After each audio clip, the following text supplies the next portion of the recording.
안녕하세요. 올해 나이 68세. 한명석입니다. 제 얘기 좀 들어보세요. 그날은 평범한 하루였습니다. 아내 희순이랑 함께 시장에 다녀오는 길이었죠. 횡단보도를 건너던 중 신호를 무시한 차가 갑자기 달려왔습니다.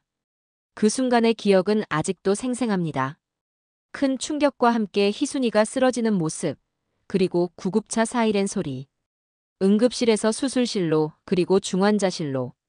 의사는 머리 외상이 심각하다고 했습니다. 뇌출혈과 다발성 골절.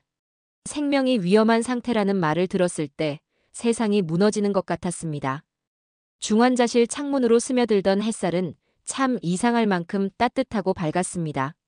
마치 이 세상에서 마지막으로 아내를 위해 준비된 아주 특별한 인사처럼 느껴졌지요.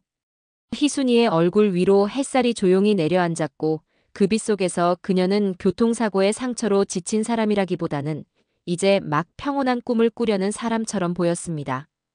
온몸에 연결된 수많은 관들과 기계들. 붕대로 감싸진 머리와 깁스한 팔다리를 보며 불과 몇 시간 전까지만 해도 내 손을 잡고 함께 웃던 그 사람이 맞나 싶었습니다. 나는 조용히 그녀의 손을 잡고 앉아 있었습니다. 이미 말은 없었지만 손끝으로 전해지는 체온이 아직 살아있음을 알려주고 있었죠. 사고 후 며칠을 의식 없이 병상에서 보낸 아내, 그동안 얼마나 아프고 고단했을지 나는 다 알 수 없었습니다. 다만 지금 이 순간만큼은 그 모든 고통이 조금이나마 덜했기를 바랐습니다. 인공호흡기 소리, 창밖의 바람, 중환자실을 맴도는 햇살, 그리고 희순이의 마지막 숨결.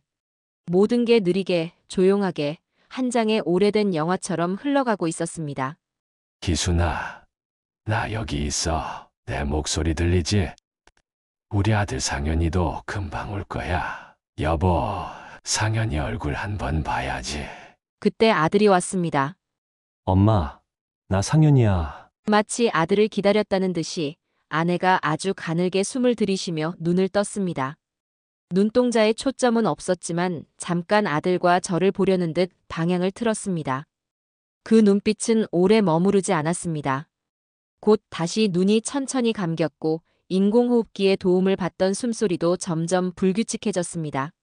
그리고 그 순간 마치 멀리서 천천히 물러가는 파도처럼 모든 것이 조용해지기 시작했죠. 인공호흡기의 경고음이 울리기 시작했고 의료진이 급히 달려왔습니다. 나는 얼어붙은 듯 그 자리에 그대로 앉아 아내의 얼굴을 들여다봤습니다.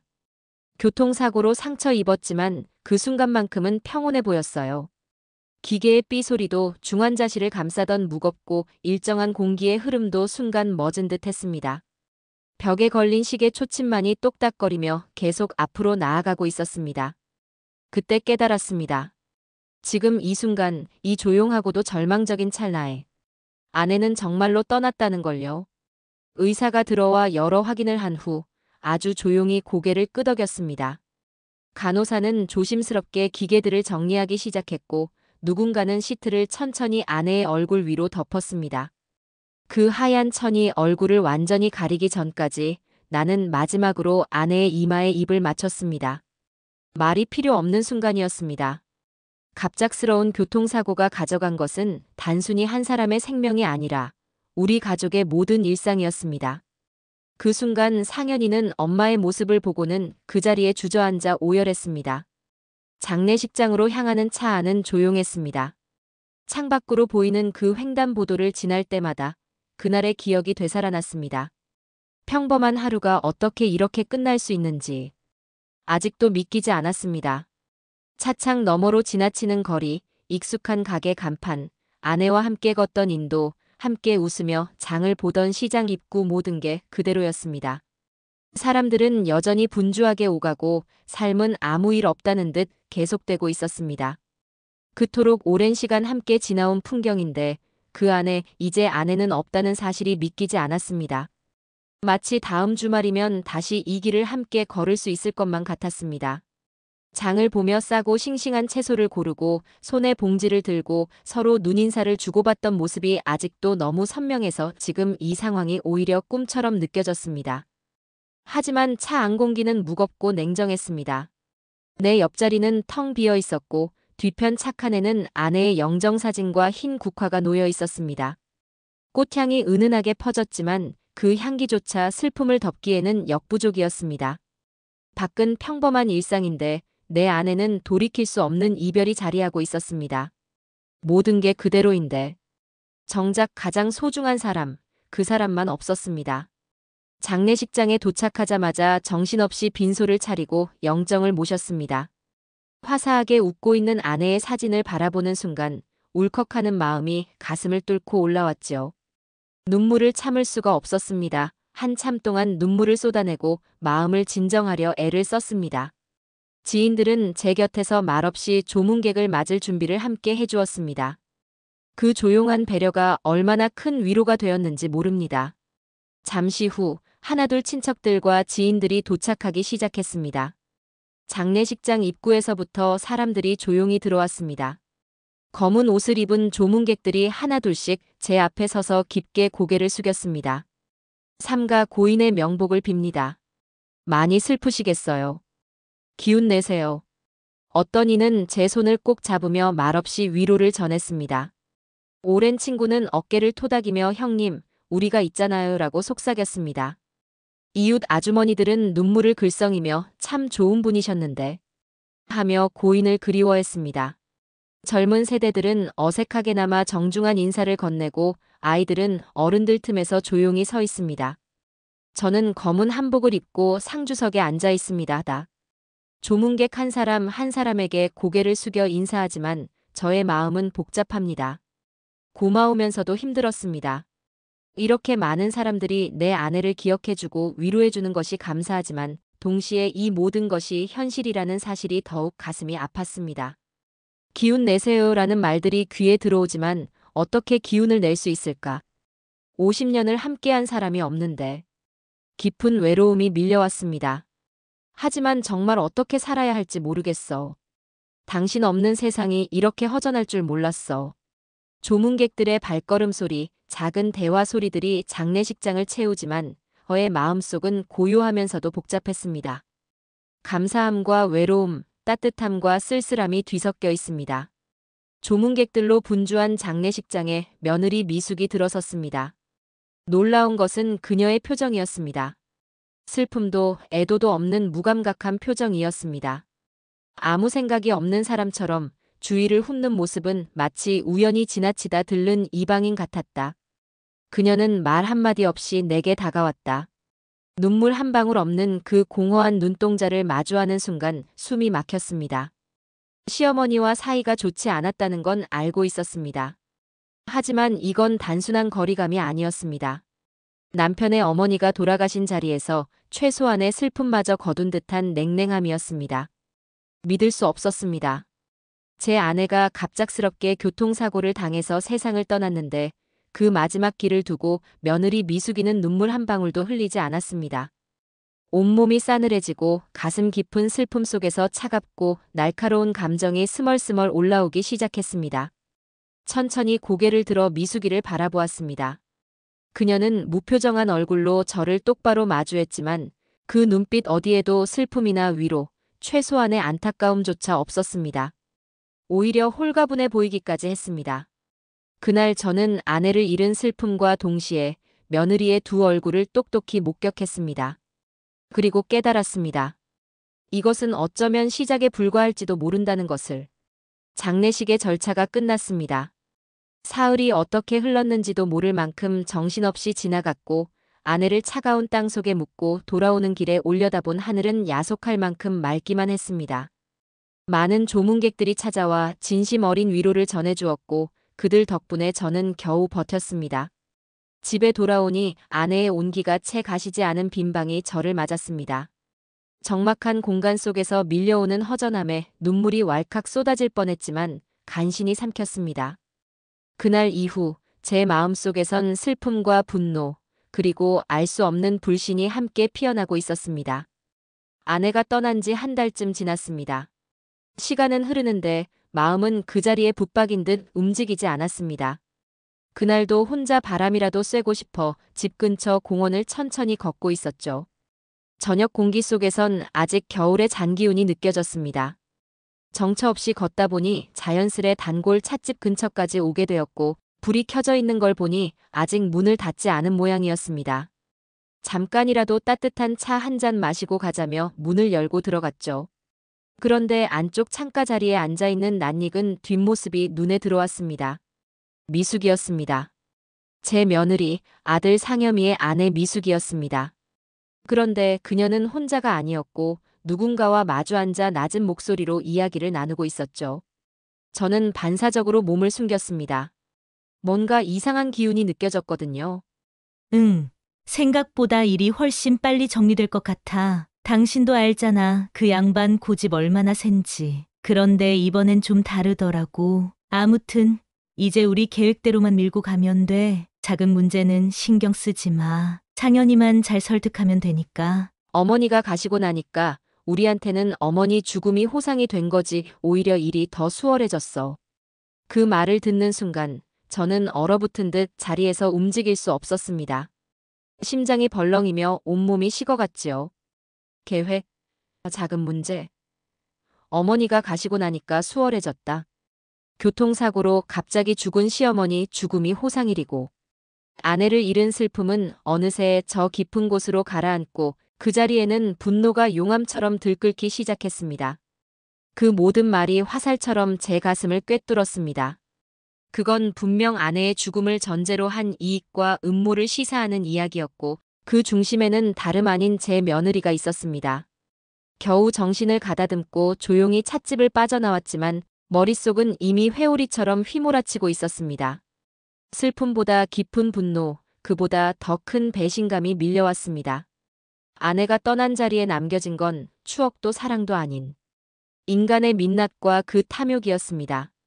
다음 날 아침, 저는 아무렇지 않은 척 상현이를 따로 불렀습니다. 조심스럽게 운을 띄웠죠. 어젯밤 찻집에서 미숙이가 누군가와 라는 대화를 들었는데 혹시 너희 부부가 무슨 사업이라도 준비 중이냐? 하지만 상현이의 반응은 차가웠습니다. 아버지 또 시작이세요. 미숙이가 뭘 안다고 그런 계획을 세우겠어요. 그냥 친구랑 잡담했겠죠. 그는 한숨 섞인 목소리로 말을 이었습니다. 어머니 돌아가신 지 얼마 안 됐잖아요. 제발 좀 너무 예민하게 굴지 마세요. 제 아내예요. 제가 알아서 합니다. 말끝은 짜증 섞여 있었고 그의 눈빛엔 실망조차 담겨 있었습니다. 마치 제가 괜한 망상을 키우는 늙은이인 양 취급하는 듯한 태도에 말할 수 없는 절망과 분노가 밀려왔습니다. 어쩌면 상현이도 아내처럼 이미 속고 있는 걸지도 모르겠다는 생각이 들었습니다. 저는 더 이상 미숙이에게 어떤 기대도 걸 수 없다는 걸 뼈저리게 느꼈죠. 그녀는 교묘하게 제 아들까지 자기 소나기에 넣은 듯 했습니다. 이 싸움은 어쩌면 처음부터 끝까지 저 혼자만의 전쟁일지도 모릅니다. 하지만 물러설 수는 없었습니다. 아내의 마지막을 그렇게 모욕한 말과 태도, 그리고 그 이면에 숨겨진 검은 속셈. 그 모든 것을 반드시 밝혀내야만 했습니다. 그것이 제 아내에 대한 마지막 도리이자 남은 제가 해야 할 유일한 책무였습니다. 그날 이후 저는 미숙이의 일거수일투족을 예의주시하기 시작했습니다. 분노는 가라앉혔지만 그 밑바닥에서는 날카로운 의심과 결심이 서서히 나를 세우고 있었습니다. 이제부터가 진짜 시작이었습니다. 그 누구도 믿을 수 없는 상황 속에서 저 혼자서라도 진실을 파헤쳐야 했습니다. 이제는 아내의 유품을 정리해야 할 때가 왔다고 느꼈습니다. 여진이 평생 손때 묻히며 함께했던 물건들을 하나씩 정리하는 동안 그 시절 추억들이 파노라마처럼 스쳐 지나갔고 저는 다시 눈시울이 뜨거워졌습니다. 옷가지며 낡은 사진들, 살림살이 하나하나에 아내의 숨결이 남아있었죠. 그러던 중 장롱 깊은 서랍 안에서 자물쇠가 채워진 오래된 일기장 하나를 발견했습니다. 바로 옆엔 작은 열쇠도 함께 있었습니다. 떨리는 손으로 자물쇠를 열고 먼지를 털어낸 뒤 첫 장을 넘겼습니다. 그 일기엔 아내의 소녀 같은 감성이 묻어나는 일상부터 상현이의 성장 이야기, 그리고 제가 미처 알지 못했던 그녀의 진심 어린 속마음이 담겨 있었습니다. 장마다 아내의 감정이 고스란히 전해져와 마음이 저릿해졌죠. 그러다 마침내 며느리 미숙이에 대한 기록이 나왔습니다. 처음엔 새 식구를 맞는 설렘과 어색함이 묻어났습니다. 오늘 상현이가 미숙이라는 아가씨를 데리고 왔다. 참하고 예쁘장한 아이인데 어쩐지 마음 한구석이 불편하다. 내가 너무 예민한 걸까? 하지만 시간이 흐를수록 일기장은 점점 어두운 분위기로 바뀌었습니다. 미숙이가 또 돈 이야기를 꺼냈다. 지난번에 빌려간 돈도 아직인데 요즘 씀씀이가 심해진 것 같다. 상현이 월급으론 감당이 안 될 텐데 대체 어디서 그 돈이 나오는 걸까? 혹시 내가 모르는 빚이라도 있는 건가? 오늘은 미숙이와 심하게 다퉜다. 내 진심을 조금도 알아주지 않는다. 그 아이의 속을 정말 모르겠다. 일기장 곳곳에는 아내가 미숙이의 금전 문제와 이기적인 태도로 인해 남몰래 얼마나 마음고생을 했는지 그 깊은 고통이 고스란히 적혀 있었습니다. 저는 몇 번이고 가슴을 쳤습니다. 왜 그런 속내를 알아채지 못했을까? 왜 그것을 단순한 고부 갈등쯤으로 넘겨버렸을까? 부끄럽고 원망스러웠습니다. 그러나 동시에 확신이 들었습니다.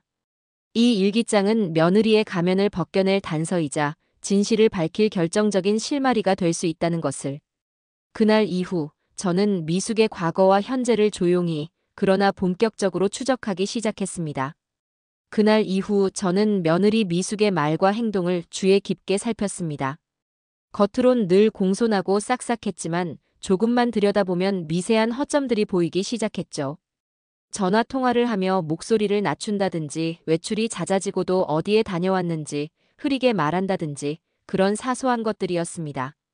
그러던 중 우연히 미숙이 누군가와 은밀하게 만나는 장면을 목격하게 됐습니다. 그녀는 낯선 남자와 다정한 말투로 대화하고 있었고 그들의 대화에는 계좌, 투자, 조심해야 한다는 말들이 오갔죠. 저는 멀리서 지켜보며 사진 몇 장을 몰래 찍었고 그 남자의 얼굴을 기억해 두었습니다. 며칠 후 저는 아내의 일기장을 다시 꺼내 들었습니다. 그 안엔 오래전 미숙이 결혼 전에 다녔던 직장 이야기와 그곳에서 만난 사람에 대한 메모가 덧붙여져 있었죠. 놀랍게도 제가 며칠 전 봤던 남자와 그 이름이 일치했습니다. 점점 퍼즐 조각이 맞춰지기 시작했습니다. 미숙은 상현이와의 결혼 전부터 누군가와 은밀한 연결을 유지해왔고 그 관계는 지금도 이어지고 있는 듯했습니다. 그녀가 집안의 돈을 끌어다 어디에 쓰고 있는지도 어렴풋이 윤곽이 보이기 시작했죠. 하지만 아직 증거가 부족했습니다. 저는 더 많은 사실을 확인하기 위해 조용히 그 남자의 신원을 추적하기로 결심했습니다. 이 싸움은 더는 단순한 의심이 아니었습니다. 아내의 마지막 고통을 밝히고 제 아들을 그 거짓된 굴레에서 벗어나게 하기 위한 진실을 향한 싸움이었습니다. 그날 이후 저는 집 안팎에서 미숙의 행동을 조용히 관찰했습니다. 눈치 못 채게 동선을 따라다녔고 그녀가 누구를 만나고 무엇을 하는지 파악하려 애썼습니다. 그러던 어느 날 미숙은 친구를 만나러 간다며 외출했지만 이상하게도 며느리의 옷차림은 지나치게 단정하고 화장도 평소보다 신경을 많이 쓴 듯 보였습니다. 불길한 예감이 들었습니다. 저는 멀찍이 뒤따라갔고 시내 외곽의 한 찻집에서 그녀가 어떤 중년 남성과 마주 앉아 대화를 나누는 모습을 보게 됐습니다. 그들의 표정은 격식보다는 친밀했고 미숙은 익숙한 말투로 대화를 이어갔습니다. 가까이에서 대화를 엿들을 수는 없었지만 미숙이 꺼낸 말 중에는 다음 송금, 상현 모르게, 위험 부담 등의 단어가 들렸습니다. 저는 주머니 속 핸드폰으로 몇 장의 사진을 조심스럽게 찍었습니다. 그 남자의 얼굴, 그들의 자세, 미숙의 표정. 이건 단순한 친구 사이의 만남도 비즈니스 상담도 아니었습니다. 그녀는 상현이 몰래 무언가를 꾸미고 있었고 그것은 돈과 깊이 관련된 일이 분명했습니다. 그날 밤 저는 아내의 일기장을 다시 꺼내어 읽었습니다. 그 속엔 이런 문장이 있었습니다. 미숙이 예전에 다녔던 회사에서 안 좋은 소문이 돈다. 그때 친하게 지냈던 박인철이라는 남자, 분명 뭔가 수상한 아이야. 미숙이도 그 일로 곤란했다던데. 저는 소름이 돋았습니다. 그날 찻집에서 미숙과 만난 남자의 얼굴과 이름표에서 본 이름은 바로 그 박인철이었습니다. 이제 퍼즐이 맞춰지기 시작했습니다. 다음 날 저는 박인철이라는 인물을 뒷조사하기 시작했습니다. 인터넷 검색과 오래된 인맥을 통해 그는 몇 년 전 투자 사기 혐의로 조사를 받은 적이 있었고 당시 혐의는 벗었지만 소문은 여전히 무성했습니다. 그런 남자와 미숙이 여전히 연락을 하고 있다. 단순한 우정이나 과거 직장 동료 이상의 관계일 가능성이 농후했습니다. 혹시 둘이 공모의 상현을 이용하고 있는 것은 아닐까 하는 생각이 떠나질 않았습니다. 저는 상현에게 조심스레 말을 꺼냈지만 그는 또다시 아버지, 또 그 얘기예요? 라며 짜증을 냈습니다. 저는 더 이상 어떤 말도 할 수 없었습니다. 그 순간 저는 깨달았습니다. 이 싸움은 철저히 혼자만의 싸움이 될 수밖에 없다는 것을. 그리고 누구보다 냉정하고 철저하게 준비해야 한다는 것을요. 그날 이후 나는 며느리 미숙의 경제적 움직임을 본격적으로 추적하기 시작했습니다. 표면적으로는 상현의 월급과 내 소소한 용돈 외에는 별다른 자금이 없어야 했지만 그녀의 소비 패턴은 도무지 수입과 맞지 않았습니다. 명품 화장품, 고급 한우 세트, 아이 학원비며 해외 브랜드 옷가지들까지. 내가 모르는 어딘가에서 자금이 계속 흘러들어오고 있다는 확신이 들었습니다. 나는 다시 아내의 일기를 펼쳐 읽으며 힌트를 찾았습니다. 어느 한 귀퉁이, 잉크 번진 글씨로 이렇게 적혀 있었습니다. 상현 명의로 된 통장이 하나 더 있다고 들었다. 미숙이가 관리한다는데 상현은 정작 존재조차 모르는 눈치다. 나는 바로 상현에게 물었습니다. 혹시 내 명의로 된 다른 계좌나 카드 있어? 상현은 고개를 저었습니다. 없어요. 제 월급 통장 하나뿐인데요. 나는 속으로 탄식을 내쉬며 조심스럽게 그의 주민번호와 이름으로 금융정보 조회를 신청했습니다. 그리고 며칠 후 의심스러운 계좌 하나가 눈에 들어왔습니다. 상현 명의로 되어 있으나 그동안 가족 누구도 알지 못했던 비활성화 상태의 증권 계좌. 특이한 점은 1년 전부터 급격히 입출금이 발생하고 있었고 최근 6개월 사이 약 4천만 원이 유입되었다가 곧바로 인출된 내역이 보였습니다. 나는 소름이 돋았습니다. 상현은 이 계좌의 존재조차 모르고 있었습니다. 계좌 개설 시기는 결혼 2개월 후. 위임장은 미숙이의 필체로 추정되었고 주소는 현재 우리 집이 아니라 박인철 씨의 사무실 주소였습니다. 나는 해당 증권사의 고객센터에 전화를 걸어 상현의 신분증을 이용해 어떤 서류들이 제출되었는지를 확인했습니다. 며칠 후 팩스로 날아온 문서들을 확인하며 나는 숨을 멈췄습니다. 위임장 사본, 계좌 신청서, 그리고 본인 인증 서명란. 서명은 상현의 것이 아니었습니다. 그리고 미숙의 메일 주소와 연락처가 함께 적혀 있었습니다. 이것은 사문서 위조와 명예 도용의 결정적 증거였습니다. 나는 서류 사본을 상현에게 내밀었습니다. 그는 처음엔 어리둥절했지만 몇 장을 넘기다 표정이 굳어졌습니다. 아버지, 이건 내 서명이 아니어요. 나는 조용히 말했습니다. 이게 바로 내가 믿고 있는 아내가 내 이름으로 몰래 만든 계좌야. 그 돈은 어디서 들어온 걸까? 또 어디로 흘러간 걸까? 상현은 아무 말도 하지 못했습니다. 고개를 들었을 땐 그의 눈에 혼란과 배신감이 어른거리고 있었습니다. 그날 밤 나는 아내의 일기장과 서류를 조용히 금고에 넣었습니다. 이제는 단순한 의심이 아니다.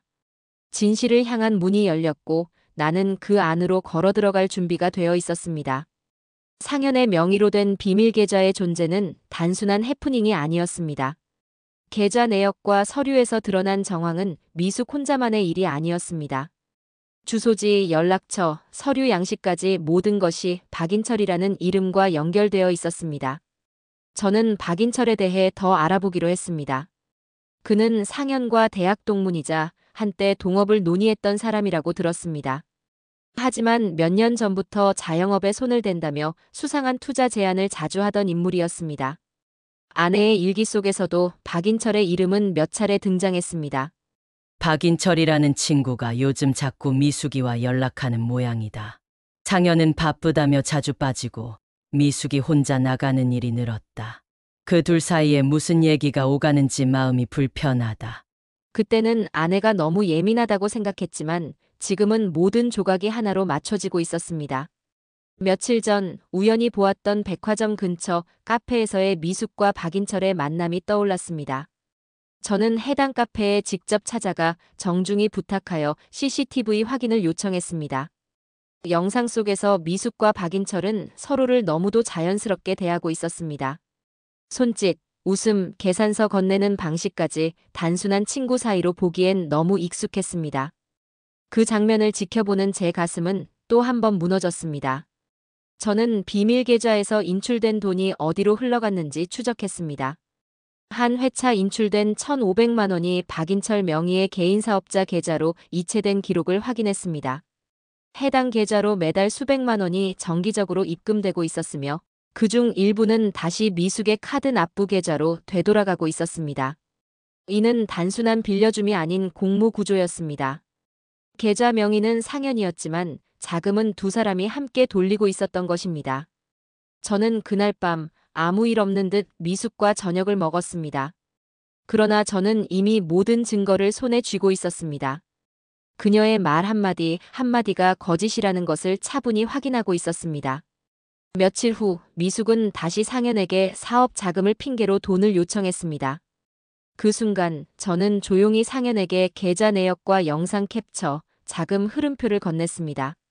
상현은 아무 말도 하지 못하고 자료를 바라보다가 고개를 숙였습니다. 그리고 말했습니다. 아버지, 그동안 왜 아무 말씀 안 하셨어요? 저는 말없이 아내의 일기장을 꺼내 상현의 손에 쥐어주었습니다. 마침내 의심은 진실이 되었습니다. 이제 저는 확신할 수 있었습니다. 미숙은 단순한 철없는 며느리가 아니었습니다. 박인철과 함께 계획적으로 가족을 속이고 재산을 유출한 사람이었습니다. 그러나 이것은 시작에 불과했습니다. 그들의 공모 행각을 사회적으로 그리고 법적으로 밝히기 위한 준비가 이제 막 시작된 것입니다. 비밀 계좌와 자금 흐름, 그리고 CCTV 영상까지 모든 증거를 마주한 상현은 더 이상 눈을 감을 수 없었습니다. 그동안 자신을 감싸주고 있던 환상과 무지가 깨지는 순간이었죠. 상현은 처음엔 혼란스러워했습니다. 하지만 점차 진실과 마주하며 자신의 선택을 다시 생각하기 시작했습니다. 그는 미숙과의 관계를 냉철하게 바라보려 노력했습니다. 미숙이와 내가 함께했던 모든 순간들이 거짓이었다면 상현은 깊은 배신감과 분노를 느꼈습니다. 저는 상현에게 미숙과 솔직히 대화할 것을 권했습니다. 그리고 두 사람은 마침내 마주 앉았습니다. 처음엔 미숙이 거짓말로 일관하며 부인했습니다. 그러나 상현은 제가 건넨 증거를 하나씩 제시하며 반박했습니다. 미숙아, 이게 다 무슨 뜻인지 모르겠니? 우린 속고 있었어. 미숙은 점차 얼굴이 굳어졌고 말수가 줄어들었습니다. 대면 후 갈등은 걷잡을 수 없이 격화되었습니다. 미숙은 화를 내며 상현과 저를 향해 원망과 비난을 퍼부었습니다. 당신들이 나를 못 믿는 거예요. 내가 뭘 얼마나 희생했는데. 그러나 상현은 흔들리지 않았습니다. 우린 가족을 지키려는 거야. 거짓은 이제 끝내야 해. 저 역시 단호하게 말했습니다. 모든 진실은 드러날 것이다. 이대로 묻을 수는 없다. 상현은 이제 가족과 아내 사이에서 선택을 해야 했습니다. 그는 스스로도 알았습니다. 더 이상 미숙의 편에 있을 수 없고 진실을 밝혀야만 한다는 것을. 그날 밤 그는 아버지인 저와 함께 앞으로의 계획을 세웠습니다. 증거를 정리하고 법적 절차를 준비하며 주변 인물들의 협조를 구하는 일이었습니다. 그동안 무겁게 가라앉았던 가족의 공기는 조금씩 바뀌기 시작했습니다. 상현의 각성은 저에게도 힘이 되었습니다. 우리는 다시 뭉쳐 미숙과 박인철의 공모를 끝내기로 다짐했습니다. 이제 갈등은 극에 달했지만 진실을 밝히기 위한 싸움은 오히려 더 견고해졌습니다. 증거를 확보한 후 저는 변호사와 상의하여 법적 대응을 준비하였습니다. 모든 자료는 체계적으로 정리했고 미숙과 박인철 씨의 공모를 입증할 수 있는 증거들을 법원에 제출할 계획이었습니다. 변호사는 냉철하게 상황을 분석하였습니다. 증거가 충분합니다. 민형사 소송을 동시에 진행해야 합니다. 그 조언에 따라 상현과 저는 법적 절차를 차근차근 준비해 나갔습니다. 저희는 미숙과 관련된 주변 인물들의 증언도 모으기 시작하였습니다. 가까운 친척과 친구들, 심지어 과거 거래처 관계자들까지 접촉하여 미숙과 박인철의 의심스러운 행동을 확인하였습니다. 그 과정에서 뜻밖의 증언들이 이어졌습니다. 미숙 씨가 항상 돈 문제에 집착했다. 박인철 씨와 자주 연락하며 비밀스럽게 움직였다. 이런 말들이 이어지며 공모의 실체가 더욱 뚜렷해졌습니다. 상현도 적극적으로 협조하였습니다. 그는 미숙과의 대화를 녹음하고 문자 메시지 기록을 수집하는 등 직접 증거 확보에 나섰습니다. 아버지, 이젠 저도 현실을 똑바로 봐야겠다고 생각했습니다. 그의 진심 어린 고백에 저는 큰 힘을 얻었습니다. 모든 준비가 끝난 뒤 우리는 정식으로 소송을 제기하였습니다. 법정에서의 싸움은 예상대로 녹록지 않았습니다. 미숙과 박인철 씨는 변호인을 선임해 강력히 맞섰고 고소인인 저희 측도 철저히 방어해야 했습니다. 법정 밖에서도 서로의 압박과 견제가 계속되었습니다. 긴장감이 감도는 가운데 진실을 밝히려는 저희 의지는 더욱 확고해졌습니다. 이 싸움은 단순한 가족 갈등을 넘어 법적 진실 공방으로 번졌습니다. 그러나 저는 믿고 있습니다. 진실은 반드시 드러나며 정의는 결국 승리할 것임을. 소송이 시작되자 법정은 긴장감으로 가득 찼습니다. 미숙과 박인철 씨는 조직적으로 변호인을 선임해 치밀하게 대응하였습니다. 그들은 증거를 부인하거나 왜곡하려 시도하며 강경한 태도를 보였습니다. 하지만 저와 상현은 변호사와 긴밀히 협력하며 철저하게 준비하였습니다. 일기장, 비밀 계좌 내역, 주변 증언, 녹음 파일 등 모든 증거가 하나씩 재판정에서 공개되었습니다. 재판 중 미숙은 감정을 드러내며 자신을 방어하려 애썼지만 점차 거짓말이 드러나며 신뢰를 잃어갔습니다.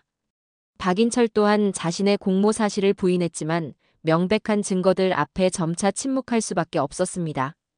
재판이 진행되는 동안 저는 아내의 깊은 슬픔과 상처를 떠올리며 더욱 단호해졌습니다. 이 싸움은 단순히 법적 다툼이 아니라 아내의 명예와 기억을 지키는 일이었습니다.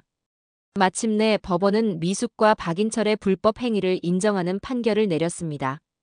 그들은 법적인 책임을 지게 되었고 저희 가족은 다시 평화를 되찾을 수 있었습니다.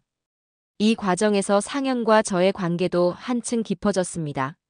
서로에 대한 이해와 신뢰가 쌓이며 가족으로서 다시 일어설 수 있는 힘이 되었습니다. 저는 아내가 남긴 일기와 진실을 통해 큰 교훈을 얻었습니다. 진실을 외면하지 않고 맞서는 용기와 가족 간의 신뢰가 얼마나 소중한지 다시 한번 깨달았습니다. 이제 저는 아내의 명예를 지키며 상처받은 가족을 위해 더욱 성실하게 살아가기로 다짐하였습니다. 이 싸움은 끝났지만 삶은 계속됩니다. 그리고 저는 그 삶을 남은 가족을 위해 더 가치 있게 만들어 나갈 것입니다. 모든 법적 절차와 감정의 소용돌이가 어느 정도 마무리된 후 저는 상현이와 함께 조용히 아내의 산소를 다시 찾았습니다. 가을 햇살이 따뜻하게 내려앉는 양지 바른 곳에 자리한 아내의 무덤은 며칠 전 상현이가 정성스레 벌초한 덕분에 깨끗하고 정갈한 모습이었습니다. 우리는 함께 국화꽃 한 다발을 소중히 내려놓으며 아내를 향한 그리움과 감사의 마음을 가슴 깊이 새겼습니다. 제 이야기를 들어주셔서 감사합니다. 가장 힘든 순간에도 진실과 사랑을 잃지 마세요. 그 끝에 반드시 빛이 기다리고 있습니다. 어떤 시련도 가족의 믿음과 사랑 앞에서는 무너지지 않습니다. 진실은 반드시 밝혀지고 정의는 결국 승리합니다. 이 이야기가 마음에 드셨다면 구독과 좋아요, 알람 설정 꼭 부탁드려요. 여러분의 댓글 한 줄 한 줄이 큰 힘이 됩니다.